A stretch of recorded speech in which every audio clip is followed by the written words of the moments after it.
சந்தோஷமா திருப்தியாக வந்திருக்கு. அவ்வளோ சூப்பராக இருக்குது. எங்களுக்கு அவ்வளோ சந்தோஷமாக இருக்குது படம் பார்த்ததில். கத்திக்க தொண்டை தான் இதாகி போச்சு. அந்தளவுக்கு யூஸ் வந்து யாருங்க புல்லரிக்குது. அப்படியே சூப்பராக இருக்குது படம். ஓஜி சம்பவம் தான். அல்டிமேட் ஸ்டார் அஜித் வாழ்க. படம் சூப்பர் படம். விடாமுயற்சி கம்பேர் பண்ணும்போது இந்த படம் ரொம்ப பிளாஸ்ட்டை கொடுத்துருக்காங்க. நல்ல பிஜிஎம்லேருந்து எல்லாமே தரமாக இருக்குது. அஜித்தோட ஆக்டிங் எல்லாமே பிளாஸ்ட்டு.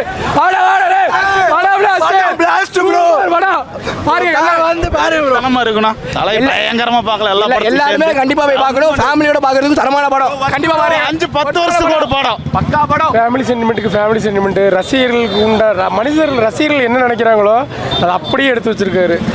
ரசிகர்கள் ஏற்கனவே எப்படி பார்க்கணும் அப்படின்னு நினைக்கிறோம் அதே மாதிரி எடுத்துருக்கு. செம்மையாக எடுத்திருக்காங்க. செம்ம பர்ஃபார்மன்ஸ். ஃபேன் பை சம்பவம். கடவுளே எல்லா அஜித்தையும் கொண்டு வந்திருக்காங்க. சூப்பர் படம். கண்டிப்பா பாருங்க. ப்ரோ எடுத்து சூற விடுறாரு ப்ரோ. எல்லாம் ரத்த தெரிக்கும். சரிங்களா? படத்தை எல்லாரும் பாருங்க. சரிங்களா?